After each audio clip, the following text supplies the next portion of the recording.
Titeni. En sonya lona ya enflia America tilel vai far bisipa ko ni buga yo pay nganga e rokale pay ngandu ku berga wadi yo wadi samadni Suleiman Jaju Sol Jaju unene jalu fiole ti sibidi yale do ku badale ti hienu ha hedona e hanka so ha titeni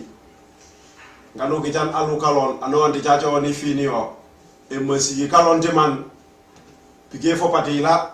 e hondini ka seli fie bulong lingol be besioli le be mbarengi pakan ba men gusala wi do e menge tok o gasio mbarengi kayno ya Zaba rei ngala boni ala e sade bujugut ngala boni ala e ko babo yo ngai salolo kilia ka ngamode baja kinega oke jangalu fi bulon to walo kalon ya kem kan gasin jan television e to na kalo en kaso ge kalon tv ning kem kan gasidan radio en kaso ge ati deni unene oge pakana lo ko kalu unenyo honi fioi le lugu badale lo kungo lo kung okay to way meti gigne to ko baraka ko na punol kuno ku bajilol kuno te bini sidan ni hi bare ni sidan ni dum kuno ka ko unu so ka be manol lu toni pour ka be manol sade to na sai kai ka be manol mahmamu to na ka be manol min mamutuna una kalon ya fi bulon to anjuga katumbu ini a hechokoni pampaka fanka tukeva nu ini a hechokoni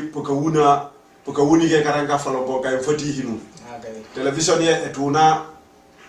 ngicalo bobina pakatoni correspondent nga ke mka Gambie ni ke mka Dakar ka samas fi bulon to ke ba sajo nunka no kichani memak sumuni memak fayem fati ke sisigan television etuna ni radio etuna hidin ha ununga do segi budumba bagade ni correspondant do ni nga kasogia pasule jata pa nga kasogo kif anga emia Dakar lombo akina lombo ununga do sego budumba bagato falombo na info de sisigen ekina programme ye na lu bisida na bagato ko na lu ni sida nanto ina ko ni ando ni sinjan warande ni sidan one biya ni apale utuye nole okay ka do ko na juga ajali naif Agiya yo bare ai vo aji ko tagiya abahani adi me dangara ni hinding ha okay oro lombo kanu sabalulu lumoti sibidia fe nuna ke fe lumoti una ke ko sumoi so le bu fana peki chan ke mukati demi finale ni finale ya putu na lombo Casamas okay jibare ka kijan kalon fi bulon tu nem fulado go fak pate ka kijan ke kay ka kem kati bundul ba fiak e hondin jibane sok anon timba ne nuto le pan tumbune nuto ni him parce que bundul be be wona wina him pour jobo kalon hadikin ane ku e dimi ani pa hanyo ni ku e mi ani e na fete kalon yo nem fulado go jibate ka kijan compagnie se fa kalon pour le fo kalon and nim kem kani po kay ngasiru na ti Facebook ya and ngahini po comment ba bitay and kapang kasinjan na lo po jibane so ki timba ka hin continue ti kasinjan ka nim kasidan ka nim e boni comment say ti Facebook e tuna okay yo sol po boli mbabu wala lo kumwe mosia misia fa mu joge fa ka gubarka kete football ya mu nyebato ko hiwenu bare ndokoni abanga ndokoni ka fisu de na koni no so fioi afuche mbesi doko no mosa obukayati ka kubadenga lula fiya ka fioi okay anu kijana hobam alema jasi fai anga mia Lebanon dumba bagade juga angi jani le lodo Facebook ya opangi jalo bo Frank Jamat akila bo sida na oni fakat akila bo bana ko ni lo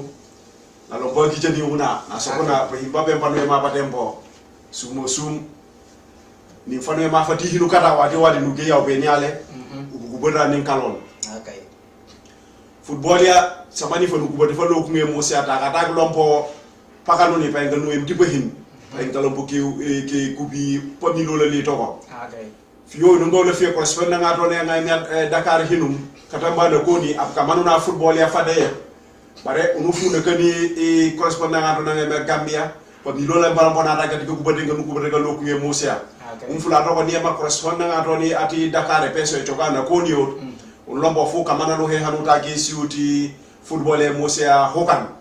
nim peme ngai ka ko hokan pesade ba hina hab na goni na kon e hondi bunu tol hokan ka ka hankan kachom ko po ka po fiu fedu e ma fe fie fie on po aussi e ke ba sadio po gubolo ba pidio pe palo bona ta ke pe ya ba ko li unati ku fude tekna football e fula to ko jip sokalu ke kat Facebook e fiu ko gubolo ka ko na fo ka hanu pa ya ekina topic eto na eye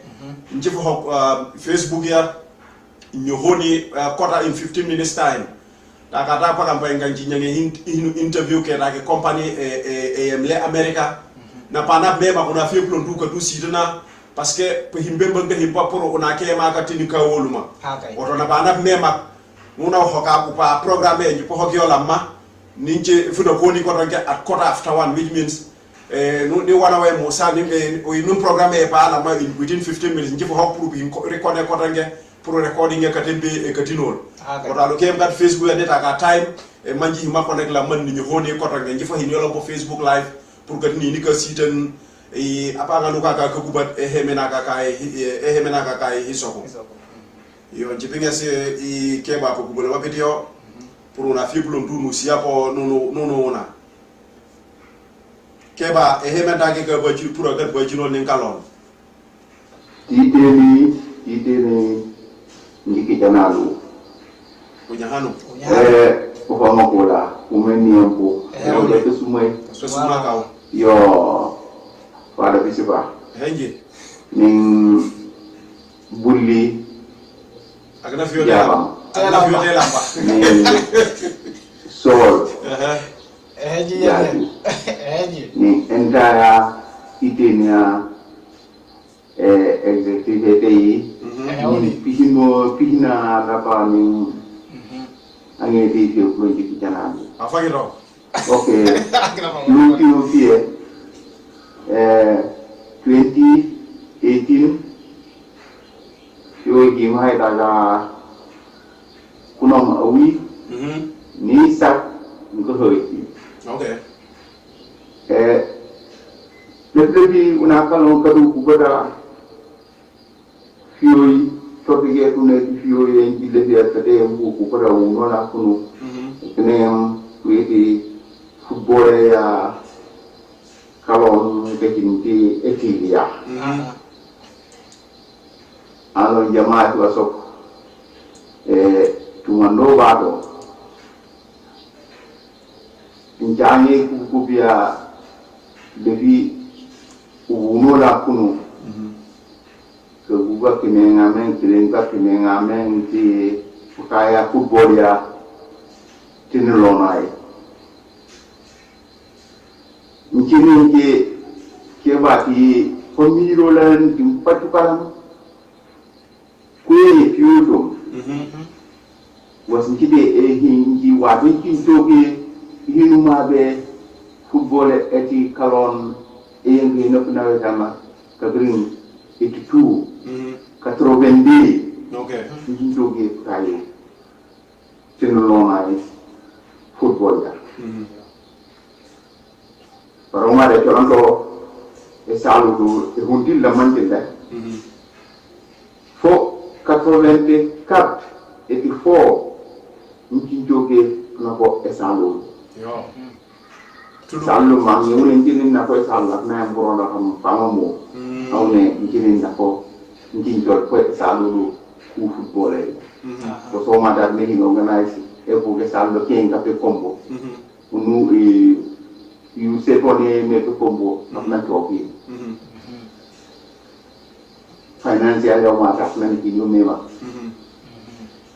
okay kin i roido job lo ko o min de fie hanna ka rin kin ka ne pu ya ya pero ma de di karan me je Okay. Well, fear long o ma da karan mi kan ni fi ki yi min ta ko wa fana e wanki ni nkanya ni business change fi ni kita ni tudena le wa kan o kalon ni no kere fi acha me mono le ko ya de ma le ko ja man ti le ko kan e so mo pa ga kan le ko yo ku ta lo sa kan ga de no ma de communauté di huntin o kena kena ko ma de chawi is part of the community di huntin et no mai Okay. Unu pleu ku gelo tane po anu ma de ko le nap sampakan kati engene ning o ma de dunia anon tin lon an ka te mo de ning sate o sate ya ke pa ko ni janna awni han afi janna ko albadari an han Abigi ya aha haranga su ko min ko ke ni hicem no ay na dom han ne gele no bare ti ni ke ne gele anon football sate o sate ne chen baro ma dan ka ga busuwar ke ne na okay honti lo ko disen ma de busuwar ba o ne bare ni busuwar yi fi lo ke ni football o fi lo chew nka yi ni ka after na weta na ki commune ka fi hin me mono time na ka fi selective zero to sade ka kai askate yo ma den kin di plan le ni weekend na ga tele ko ngi bulle le gambi kuna ko e hondi min to la hondi do ga sakam nin ga sakam nin gi to ko ga sakam ko e e ga sakam bajana ga ko ga sakam ka ja bin do wa wanda in those days ikne ku ya bulo puru ina e buke king ka kanuna ki fuli kape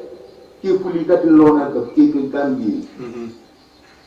ki ko ulma pour kat ki ni e buke kat mi wuli min ke ka ko ina no ma ko ni ni le okay parce que ko mbaka to radio komini na le bugale mbaka kalo ka ko ho di ku e ji de nim bampaga na ko sumien tin lona me na ko sumien pour ba biya ka tin pe ni e bana xamola because ñu mam fe jewre nji ne penti ko penti ju ko komini ji kanto kawanta football e go sani en digi na esalulu kande final yani ame hine ale green esalulu jika ajo okay because of tago chance or economic na guy ban kini di lona ka jo football tu ka ju ko na ke mise una ana fulo jo ka una fulo jo ko hono ka una fulo heme yo no okay muy hiro muy kuba muy mandat muy kasel muy kaylo muy bun muy boko muy salulu muy bagas pio plo na plo ko ko ko uno ko kola ban ni me no ko ni no ko ni ko ta pa nga ba ma no fulen ka de o kani ka ka ko lo ko pe ni ko pli ka kanu pe ni ska jalo dure o ni sinyi kalon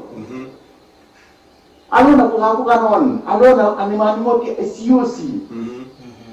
so ni o mbakan ko plele ka so gai ka nimban na utuku yeno na ko na ke fakat usukola wa ho ko hani nama parce que to mere engge ko le fi sumodo ko normal e bonjim kan nganya ko na ko ti kan na piano ti e ko engge ye na ga tani ye ninka mayanga hisale e ti me na be e mai ngene to da polisi komine tenu lona ko be video ko poti esu kene gebe asa e ko me sorry ko mo saka ko me sula no lona ke dengi sorry for that ninka sade jowale ku di tenu lona on sade la mai ne ka to no ne ka e ni ka ta that experience ka ta ko me ngenge nje ka wanda ba yi jumha nje wa no ku ka re bi tsanu no ka wi sate o sate nga hesal to sate o sate nga hesal to ko kapta football ya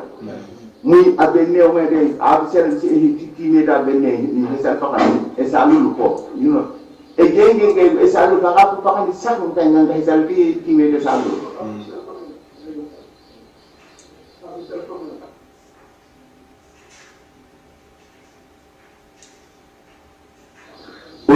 kita kira deh, baik pun kita ni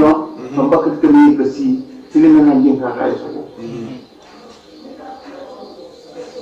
Company so boy, ini ada kata ko kami selalu kata ko pakam pakakiro pa isak. All time kita hesa nangying ke, kita hesa ti yang tayo binyona. Beruna pernyataan aku visual kita pelajari ko. Ni sate kaki ayo aku sate mereka kai ini report itu resemaria o ini ni fan soalnya ini kaya. Unik sudah serkunais ini serkunai mereka kami. Siti pun CMT serkunai. Jumberas. Itu melo, o serkunai isi mereka enaran ko siti sado siti ini. Mungkin kanyanya kama koti ti engenge ti enulonai.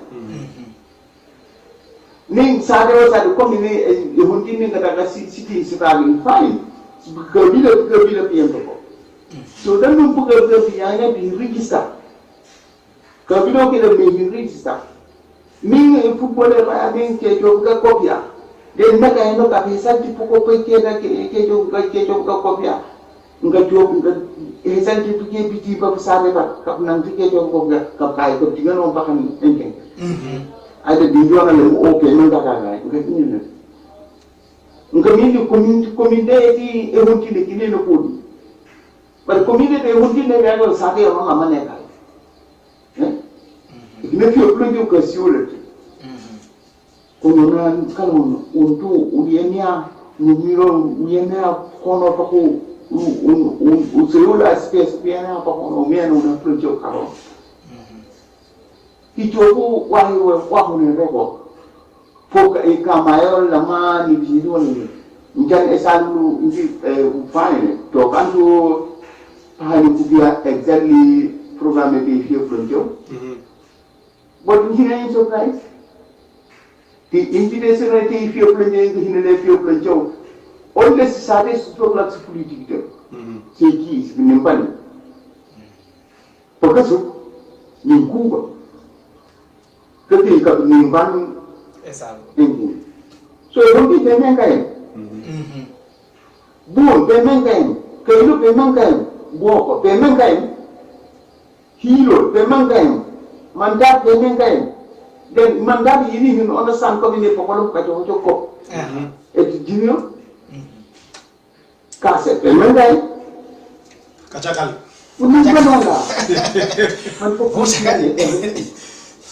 Unumban orang mandepan mahmau tunang busum. Unumban orang mandepan kalune tunang nesum. Pak Jokowi ini ada mau bunuh sendiri oleh kan mulingkan oleh lama. Asal makanya gaya, wabe hati punya, aku nak nama mea budu pak. Kau semua ada pun sekolah tuanya. Nu lebih kaya nak kalau nu kaya pun sekolah tuanya.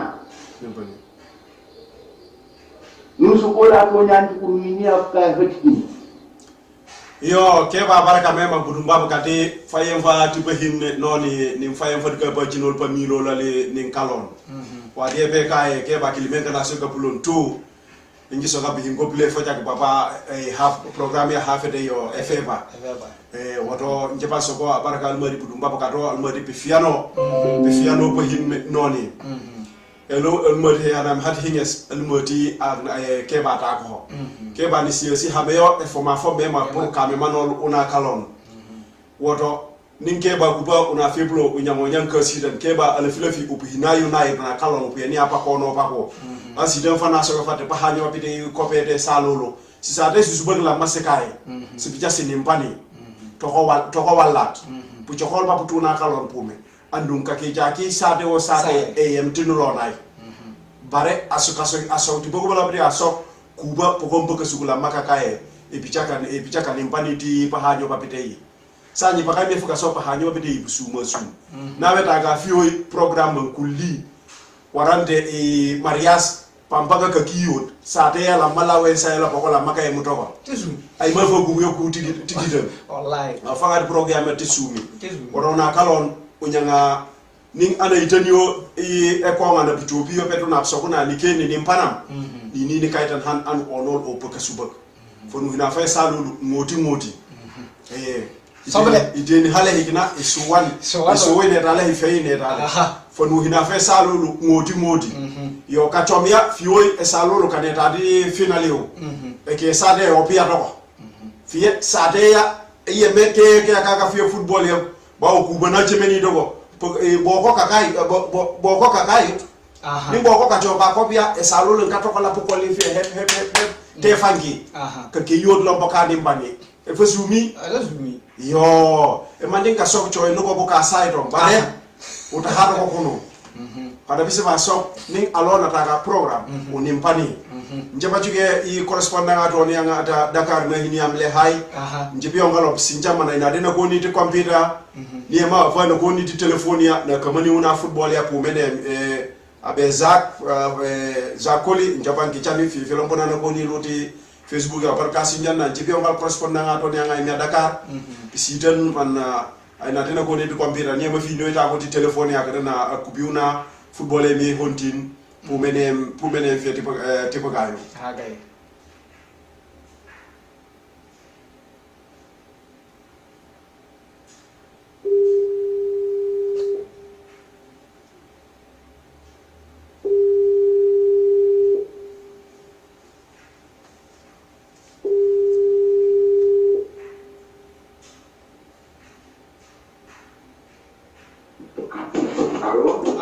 Halo Kif.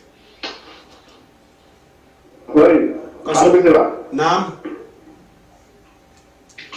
Angkat lagi ya. Angkat lagi ke Sumbai. Ke Sumbalang. Yo, udah kan di yung beli jani fujo ka program ya bare unung kata yo mana berkasi da mana berkasi jan. Tempo no se yung kali ni ba. Pese chokot.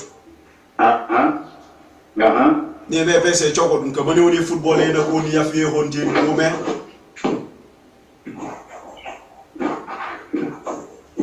Football ya dari aku na.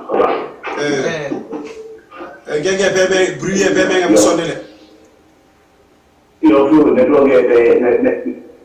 via normal e le ne lo però ne diciamo. Ah, d'accord. Ya kan mo ya andos.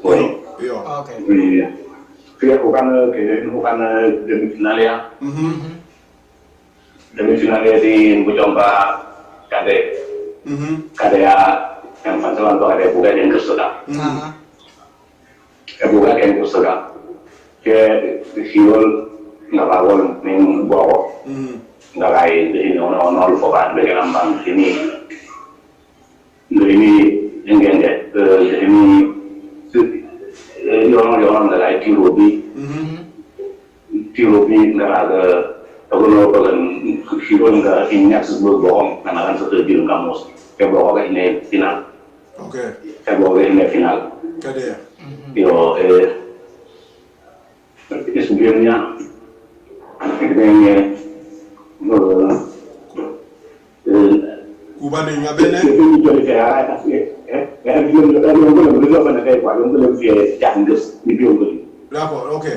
Di biung itu rezeki, benar-benar. Oke. Yo, Kuba pokoknya kadete Inggrisnya pokoknya abende ga inzue Kuba kata gionol, abende kata 0. Nugeya teti nyehambodinya, hilon kan tur ko donke ning boko, boko nga sap ko donke hilon ngamara 3-0. Yo Kuba nga nutol ning bon, ngamira Kuba kata sehajiram. Bon kata ke cukap ni yonol so cukap juk fe ni boko si gibza sire Inggrisya nem fagadia poko pulon tu ko fulio ful Kuba kadete ning en fagadia poko pulon ko fulio ful fiye ka chom Kuba poko ni boko si gibza sire su bang sa Inggrisya de nem fagadia ko ka chom demi final yo ka chom dimanche yo fio e kunolo ka chom nkanuton okay e amunda to fio leti e ka ko ekina punudol ba pe ka chom fula kaya makola make ka football ya pitimba pemba me apane kaina yinpo e su majoke fiao e su nena kiyadi healing nimbo ke suba kala bolia fage bu sono bilike sia yo folon bonjoke hokan kabirin e pambangana kiyadi healing e pike be sane ba ni sonete mo nyiliga liga mpo sona ni fana bi siba ku banget sa de do fage do hilol ni sonne ni liga liga de da buka ninye suba boko ka saba sa de diga ngresika nga sapone ti em fakadeo yo e samani fa so e suma kana chuke fo ni buka suba ka suma akia fata pale chukut fie ni atahu akena ine pale wate no sume to akena tahu pike paka chom ni benana afata ho anganga ta hiyo tumbu choko ho samanne tana hani wol ko be e muse fie uchuka chu pitimbe bauna nu ufoi goltani ifupu chol pampu chole ba okay kabiri football ni fa football tane e hineta fe ngiso kubia efe kai Latin America ngiso ni Brazil ka chobudio Argentina ifu ka chobio bare kubia ni fuli una lipe France Germany be nganu ina ga jigi comme ni ifu ka lemen ka lemen nga fuleni Brazil lombo nga ful e Angleterre lombo nga ga fo hadigin nga fuleni Russia lombo sa de ne lembi fie ne ke la ma ne fuleni football akna choke fia aneta te pa men aneta ti pa men aneta te pa form football usoka haraje yo haraje heno ha kuba pokoni boko una kalon pulontu ukaya ucha unimpani ninka ina kubi unga ina una invite una kalon ya pulontu no kaya una ka chomti terrain le harol bine rabo aketi gaji hampo hongyo pujuk fedi mana nakede mankemot hani chugadi fe ni business fiyo awful kachom adful me fula afo momunya bible esoki ning an anowa fe ekinem ataito when a man falls does he not get up nanowa ekinato me market agenle anono pip illi so iyeto apokai yo correspondant na Dakar bone ngale ngi bisebi no akna ko bi no Musa le allo kif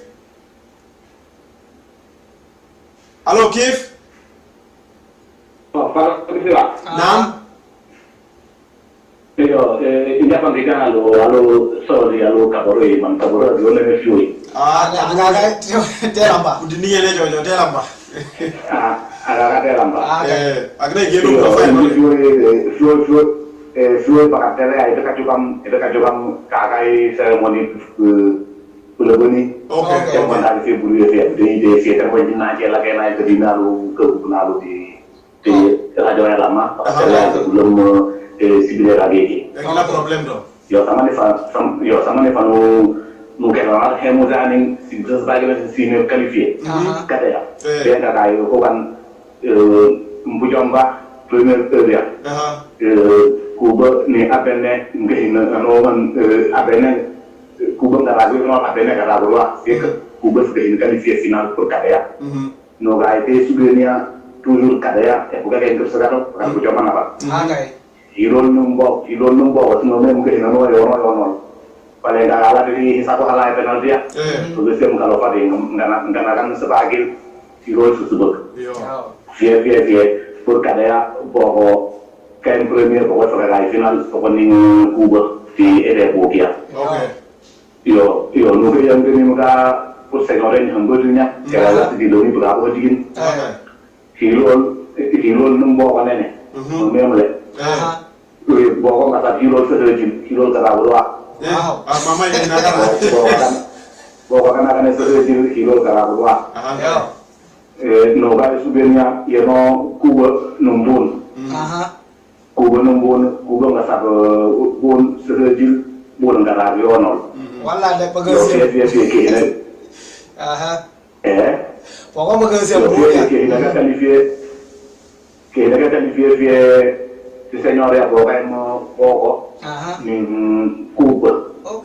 boko nin Cuba pare engenge ye yo fan nene ma je ame ning ene mo baka ko buruna na vera ne buruna boko sigise sebelum dua sekali final belum sigise sebelum dua sekali final io fe tirare flugo lo meglio kubo fuka ba won num bo nga ba won ning kubo mo jom ning ngani ko blondo okay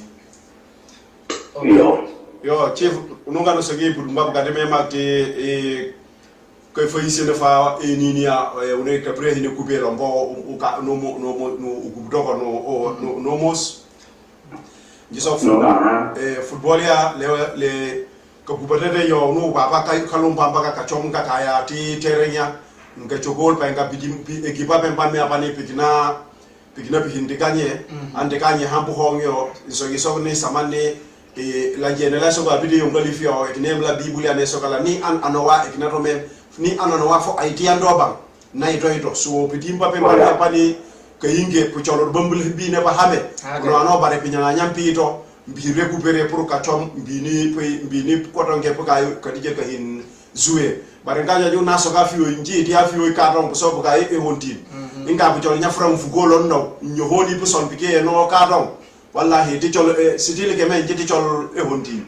bare njino wa nyafran yekuno lo yito ndengo jol abenne no hip do yekuno lo ndengo janna yedoni ho wallahi jifu jol e hontin angale ka soki he who gives up, if you give up the fight, you shall never win. Okay. Ekine na pata hinges wa inga foi puji alfu kubaji de ile toko. Ekine mati chol panka kapa woto pitimba pempa me apani kayinge pudumba hindi haraje. Ekine wono komeni polai mungaso tumbu na kia toko warante tumbu inafie una utunga hapo kai dorong. Na hina give up awe atata wa he wole fiwu. So njibana hani. Una mla bayre time na gayu njila kena njila ve kapampan ti la kebana kubela to ko em kom e hondi kanyanga kam na poti tournament e eteni lona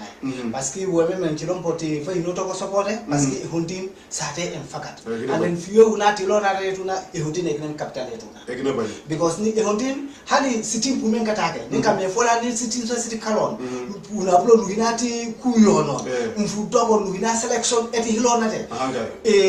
comme finale kaka comme kachom okay ning kuba mon kuba ning pogo ake hina gagné okay gagné e hina gagné pare que hin select ti pipiti pape no wepa tam ka bin select pour reba ke ga mendi ke ni punto afa ci kunuta ka équipe e miani FS ngo pour kalon to ko na bana tuna mema katika single ku e hunting mema pour katika na kote tournament okay yo abaraka mema kifu unapokata ni mansinjanti ti Facebook unapokata ni sinjanti Facebook ya ni mata ka waho wala nola nantage wai wala fie ni contribuer yongale tekna yongale tekna Facebook ya tuna apachi kelo tu WhatsApp ya yo ningena ko ninga game kan ka sinjano ningena ko ninga game kan ka sinjan Facebook ya fie njoka sokale ti tanu jowe na programme comme ni nek na programme to ni eye e paya e kinem 1 o'clock to ni be njifa hin ko don ke connect at 15 after quarter after e fo Facebook ya ko don ge no reconnecter pour bi ni nous record ko kubati njinda ke nim pake ke Gambian ke pelom buketa ke be compagnie na fete yo pour una ke ma kape tini kawolu ma pour me ifu inia e pehinim poko pour bi ni akayan kanan e teno woto anwana ngai nu Facebook ya ngai mtikas nyantele te mbene kai nono ho ka Facebook ya in 15 minutes time gifinya hani yoto ko ni sitan we menu kaga ka kupat ning anga kaga eke at quarter after 1 yo solve ye wadeno e beka if you le jine fela ko nakia ka kupat ka keti ka kupat ka product fio ekinem human trafficking human trafficking ekinem we me ekinem una kala no fusaka kajula pujo guba no siyasini eduma banga geyo ke ngachoko sima mauna kapihini pe mekam kapujo bibe kapihimpe hintu okito awtei fie om hichoko sifa hikataka bare hichoko pamba ka fofiyoi ho pa hitake ikinanu le fie kakubateho oy bewde ngachoko pakan pu menga choko pakan pe menga chopi oy menga hini hefu sumuni angamme ani ararak force and experience bisi yesi pakan ke kubekete pe parajo njibe ngisi ka mema po majul pakan gambe po kampani pakan gambe pa ngi fie plon tu ko kubulete parajo pe gambe to kale kaman poko he nenga tuge tigide pour me ngahine foka chaka chopi ka ko fie una plontu ngo hina hame popoka una nganga hina hame katumbu fula opuka ya tikitel parce que joge ni nani anyini fula apuka tikitel afo ini kayanka nan minimo e heni won ni fofu nya warande popoka ba gatungudung epoki kapaka tigi kapaka kapsoki kaka hinyes tikitel ti hinyes tikitel nge ha lulu nge lungo foja bugudindi mba pochakona kuna kaduna tuku e yamea ni kachomia nu watanoli ya watanolo picha hantim sa ne ba piti pusulaba Dubai Lebanoni United Arab Emirates pisa de be chumbe do be dunya du ba ka fi hande to lenu yemle America le sama fa so falo logu nge mosia njiti ka sinchan eke video eti ananga ka choke toko ananga mocho la nga chokele ka plombo ka ni o ninga choko pige ba fuga hini apieno hina tai pake ba ka fa choki ya ma mocho na hini apieno achaka wala ananga mbeni puge mai pinge genga choyonga hinto nawe ando akina atana ari awe wa hewa fa fa ne kine mpalia lilama yo takatapi agency pe mputu na 10 of mpadakari mpagambia efinge genga sogeni unutakata po hinti begudu wa hewa afu choy mfano ni passport ano kumema no le visa kapja gole awe ni dembe me po hin pa yake baba ya mi dubo an awe chakanot faino yale afa samani biole mba no saka pale una kalon awe hinone tamana bawo ala fide na mi te hayem hinone tamana la mo insebino enkai achola panga kapo e mawa no mo chiste ya bodia ngacho passport e di follow kana kanyo tijiba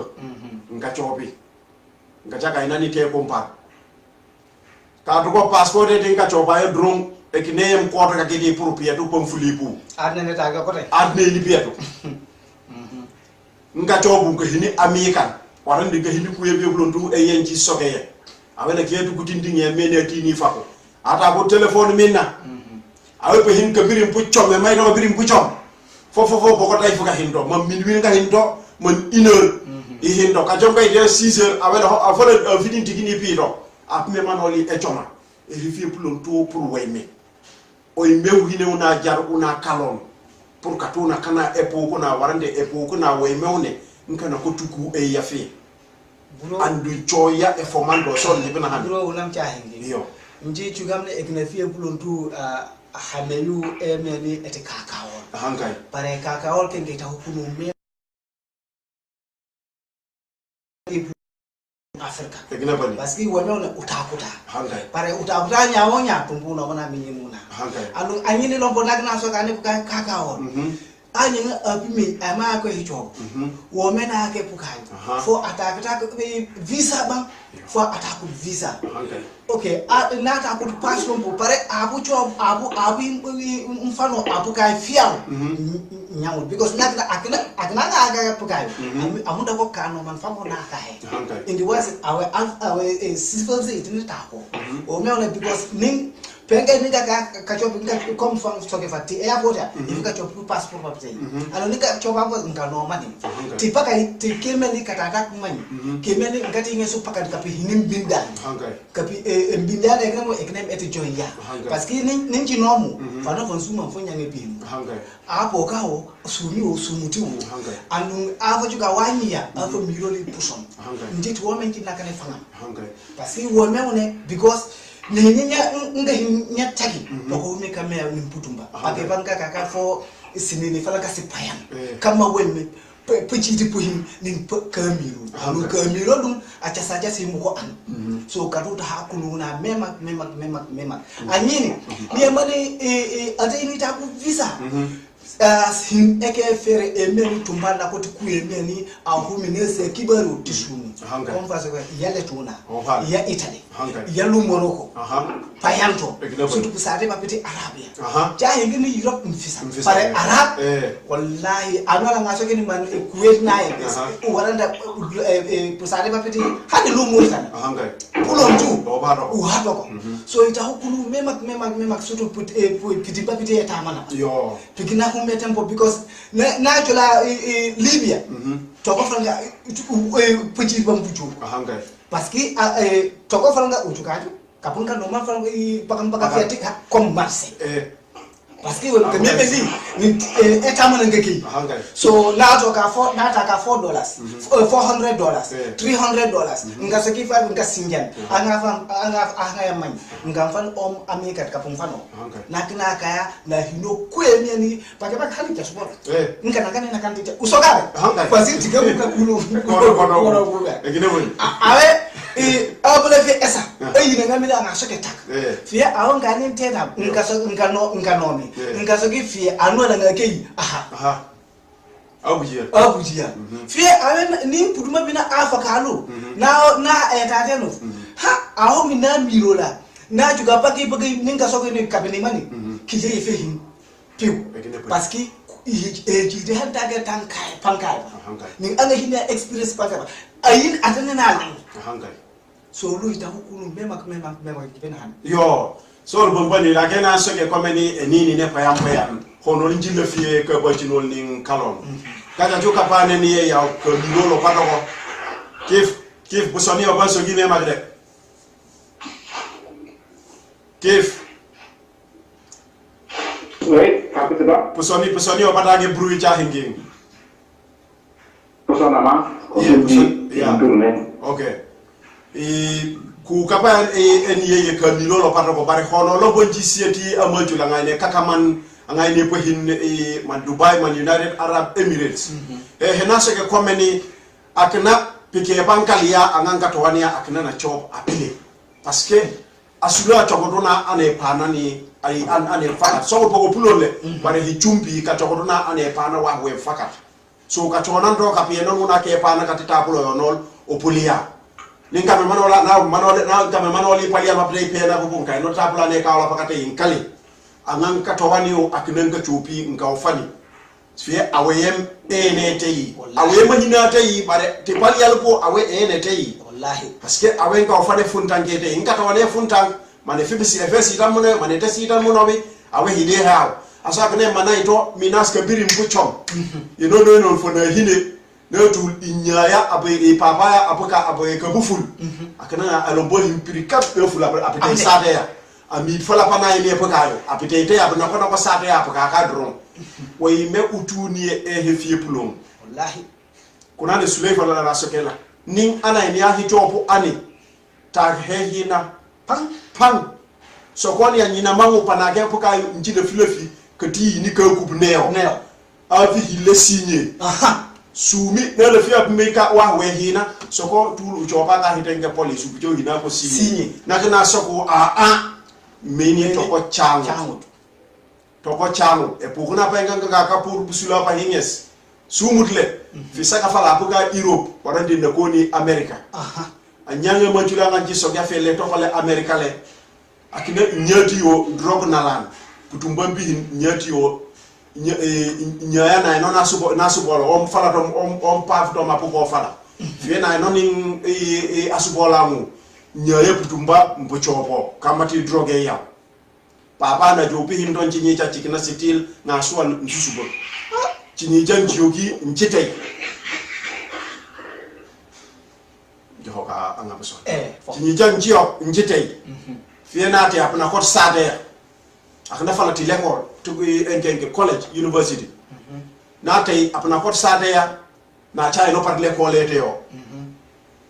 fake alagi na chukoto ko na soko o mayakele na hino explique na soko yo nji ka jango nji yange ma ka ti jango na chobobo yarfu ayino jango e eti ayino fie na chobobo de jango ya ani jango de ayino don parro na ka ne ko jango na fudo ko na chobo teno fie ayino anwolo ko na soko ni le afie no le bare wa hewe fi na soko e na problem na so ba no me joge nga chobo ha ka uno apili ka fane kumpano pulunto nga jogi fula sonko fula na yina na normally opu jora na normally wa bare asokta na ga na chukuto ko puma jul ke menge te kumpani o chavo maju ba painga meni ngai siyesi ngai sewi yesalti mbedo ba fi aketa ko langa nya pukayo akana na so njimo tumti mbedo bodo tunji bieno le yo fie anye ninka kaya ninka fula ni puma jul bogu nimpo ibaga inane epi hinto akna majila akna na no apsinchan funa hino fo him fo kim kusuba fo kim goji yenoni akna fango kana ketungoto mpahin ketungoto mpahin fiye na ku bari mbaga yo na sugi ekne mal pu men ni ne pahin pempe ni na mo kholi ka soko le afijo pala ni la na afijo kinya ko dro na ko de so una kalon na munda jibi fi le jandi de una kalon jandi genge no yake genge hisoko neta ni ka jandi la ma wa we takie ke karangi kan ni ka YouTube ni ndogo human trafficking e fini chuk pampaka pu me nka mti yo kutu dunia e yo pake paka hono ti le fie puchobi pike pa ka chopan tu tibabudu ka chopan ike hop hatu na tem of kalon meme ho man ni me ho man ni mi to ho atibabu fucking iya na hifamo ni akina awiyalo sakura na le fie pu kalo Yakuna ki ona chope po kalo mane po man ke ta ke city le sak arande city se hojifie apna kane yiti sate na ki na ona lo manyu na umita heyem uni ufulio fulpe umeme etubo bo paengo epokanga chopi kapini na ta ka fani we ka chope drink ya ka wasilo bo wa nga fane pokia kapungot nga chopi nyuntu si kapini natal nga ta tibo bu dum kanoman nga hinyoman kata man mema kuna den ni chugeli bo ba pike ba nka kotuna kot na eno anyini awiyo apna choyi man apna onalo angana tagia to cha hingin na kauti na fana lo so oi anyina mataka ta katibo bo bari ni bite hana hinona na chobo tikiten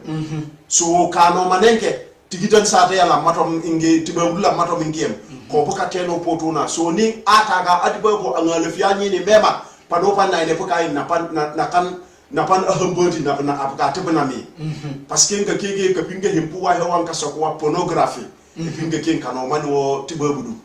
e he fi plum tu mucho ka to ke poke e diwa bon kan na choni una pu so leji le fiele buronga juga lapso kala lu na he important mema parce que usoka so libetuna pare kuya humete yo 10 e dibaba ke 10 mission kaki adibaba ntuke nanya chati amofin mini mission wa na le fiele ba ke ba bodi kana pa na de ifika gi fanga so ke fa ngahini ifika chobi waranda ngano mi hang waranda ngahini gadino okay kena paka ngatoko pare kena putuka hani le humete yo kanapu kata kupuim peine for ngajuga ifika ge wome pufere ifika ge nempo peme ni ke kiyole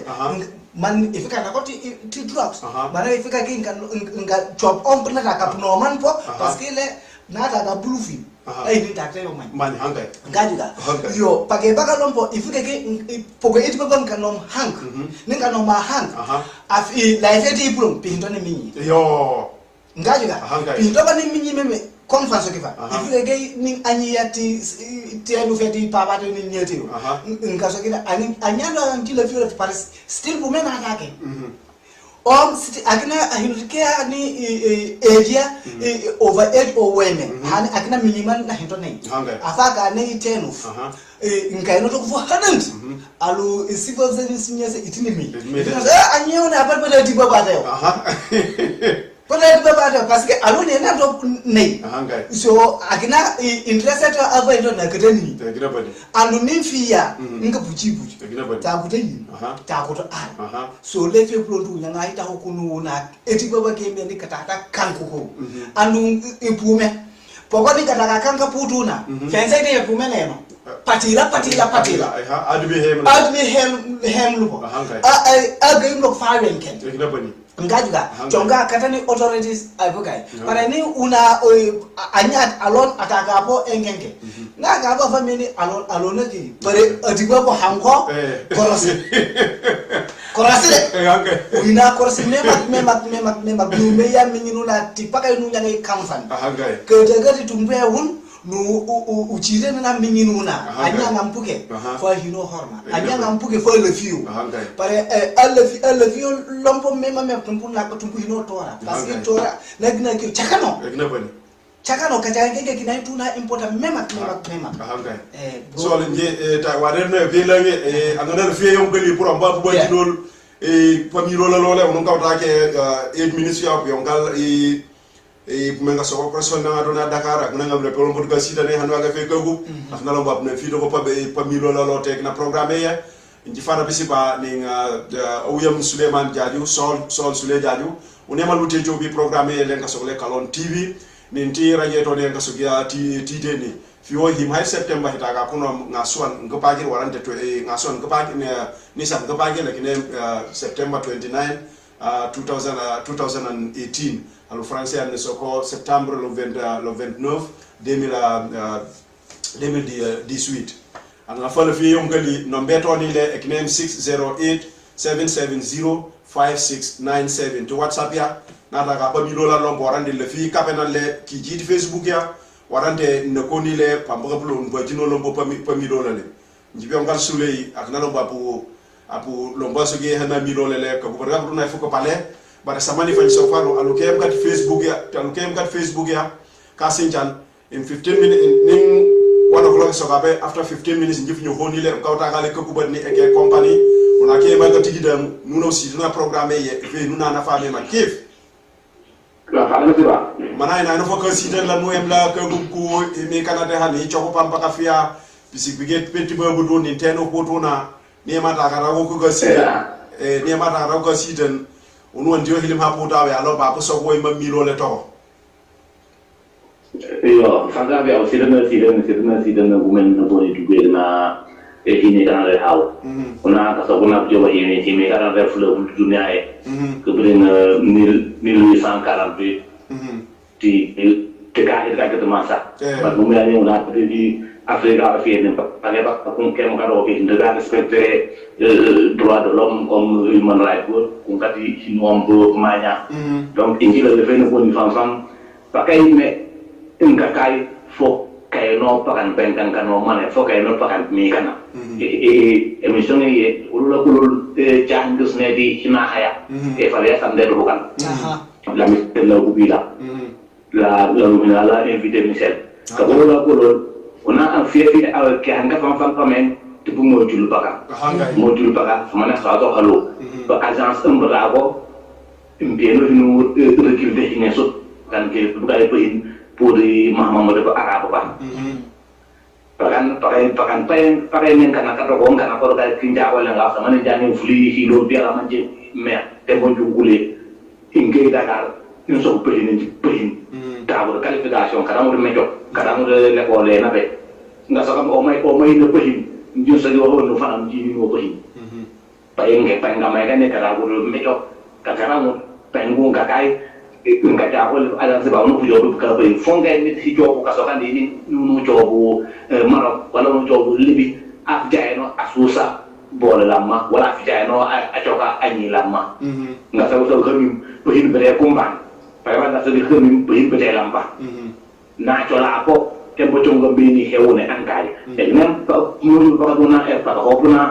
wala pakaruna waktu jununa pengen mereka ni rangi ememu halu piyu lopo so ko fiaw ngal fi iflu ma me ka kay ma mike e na une kuye na taki ngal me pakan ku men ngani hitobu fo ke resir kuye tei zamani an inji pakaran for a university sidil isa nsusudo inju fuli ngal to kam ka me ne ane winaro tike e mbae e hana na karam na e hana na ni lana bulale donc teknologi le fait kalomo ona kalon e boguna kakaran kiyo fuku ye fi de ja ka ja bolen gem mbene lo ba di pitin donc inamti intervention e rom lo te ba hime da di ngai ma ta kai ka to kan di la fu la ni fu ni ha kai him ka hime kana te ngimu so ko ko de bo yum sama ni jane fi ngi mamal pakan pakan ba me ko ke ni ni wala ñu sori fu ka jon te ko nit ni njabati ñu link na ke paay ana ko ni manima pour to ko ga yi la ma ko fa la ka ñu ko fan ka yi ci la man na le fi ñu waro le fi hitabu ñu so gi na le fi de jobi suuli fi ngi me man wali visa no to di ankay te ya ra ano me ka bamba ka paay a jo yam joy fi bu tu bi do pe ko fo passeport fo di ko mo sare ba ga que nous avons avion fort de l'aéro et au plus para bang punyu wani manya mau azar to mana Dakar pagal kayak kada bo kayak anda pamen masa nagagai na fulumi na min pakai ke na jo piti ku me ni ku biolo inji lu malu mo lagi na ile ke ku burni ke funi so lo mo na me ni uyu wala ano anan tu mama na per ala ba engau kino me ke sido na kada yo ke ni ka kamano na po me na kae pu me na yang po fie mane anu na so ala rin ka kaya pun kan man me ta ki man fo na lo mo ga de ka una yo pada ta ni ai pikir mama ta ki kaya na yang lama ke jemudul itu ke pengen mana wala kan mana to yo fie di pun aku Rusi na invité na sala na da ke to ni mala da bula na le afage dans 15 minutes fia yo ke fu nusago budumba 15 minutes budumba kan de ma onon jile fi ka bajinol pacha suna kalonia ni ani o bati boy budu picha ham pedi pusula ba fie ni hinkata ka dinni siol pige ba fam ngata da telephone kala fiendo ba kade kumbane ka me parce que ni ngatu ba yo nka sasayo afana yo loti chongo na kupite tam mana mo jira so gadi kana no ko ko dengenge na so kisawni ngato ga min telephone e fuka sapam so apna kupi chahinki ti chongo na kai apna yolo pona ka fan kala fiendo a puta telephone ani na koni tamana so ni ani o poti gidan o papu du pusula ba katona andunti pe essence be na kai ni hinkata ni onkali ni bini pato he ni to hati ne kati foreign ministry etalo teno potalo Gambi mo Senegal ne sogini anyina o patsate na e manaka e fofu yoy unu siolu pike ba Gambi fukata ko embassy warande fukata ki ola ke na tege sate e ko le toko e kine fe lijante e bini e fuleni ani pana empo yane fu bayale ake alon in 2015 ni fana bisiba itanele o mukafule upute call upufulenio Nigeria apieti Gambia pake baka nyagba baka tuna ke kola kauna afake apike safali man Senegal man Gambia pake baka ngakeke kapinka satoko paka hopo na kuna katika inito kwa hinges kahit kapini kahit kiti toko kapini na kwa hinges visa kapoka atibabudu parce que pige sa de mo memeni paka ni fie ka hintite ti dunia ye samani pi Nigeria ba o afage Gambia na ke na chonin ke fa sa hopam na ngeska hit ke Gambi fie mi bi cha jo je no Amado na ka ne om ka hit babudu na so cha cho Amado kuna ne Gambia ke wati ngai no hicho ko puno mana droga mema in Germany kuna ne Gambia fio uchawi usumud Gambia because pa nganga cho kapo nga so Gambian atafa pe kinoluna Nigerians ba so he fie bulo yo pige ba nga ke yo pitini pi na di fulu na cho banga na saya na etano Nigeria na etano imi kana de hato boni chobi uno hina intra fo jaw fo gani alona nge no te kol no kubni ambassadeur nga mi Nigeria no na kan ni tamana fo nyeje ni fulu apige ambassadeur no cho yo bi apieti Gambi putumba bi fie o ba Gambi ai diwe de fo ki o fa so ute golu ma manyi opunu buchalo la gupu manye mamiani minyanga pena kwa lake na wallahi woto kaka olenge utahate ko kunu mema kudu ini ko barga fi plon tu de pa yofiu ka ko wate toni lenele hele e pamilolo ni pile ko pile bare wate toni lenele hele e ke lokum unufu le fika ko badu ku pile ko la ba o school ba mbo bangine Dakar fu ku badu wa husuba fu ku badu ku pile ko la ba punyo ko le ya dum pume ngani ngi sikule ko le tay num fula do ko fu ku badu lompo oni ke em ka pe safali tibabu du pe pour menu nyange hinu teno ka to ko page baka toni pe fuka ke page baka e fumbuka yiti woto na fi ti teno pour me anyange kame mano pour ka chometi so e ke logum alo kem ka sinjan di tele ani kem ka sinjan Facebook ya no one umilola le tembini sinjan la ma tembini sitan la ma niki jilo anjuka anjelo bakara nya pamba bulon ko bajinol na dani na mena so wazo le fi de limi bu fulile na ki jolo insokam timbuso gi jaja mi fa karang lamma ake ya sinjana warande ga sirna o bonso gi fie Emmanuel Jiba onunga no gijana ngwe no siya sogelo alonka ake ya ko chacha o BGA Jiba ngamra Gambia na njimi aime chacha ta fiela mana ki jejo akuna lo onunga no gichano anoni ngam Facebook ya programme tuna lele bar samani fanji sokwa ni honi back in 15 minutes time njifa jobira ke kagubat anga meni company na ta ke pro na ke maka tigite te buga wol mapa pume efuinia apena choni company ye upinia kabe mano teno mpachas warande upinia hinu wa hewa nule fia teno yo programme tuna fiola nele henkanu soka lutimba timba alupisita na ba alumatike kaka na ko football ya ka jom kana ko yo ka sumoy jibna nyile no ko nonol mpachas fie no kola programme tuna le fo que niki ñu honé 15 minutes time par programme to nek na fanga de na fo que sibiti waaw ñu honé le gubara ka be mana lu yaage yare alona fuli du kare ni commence pa bitalu kay okay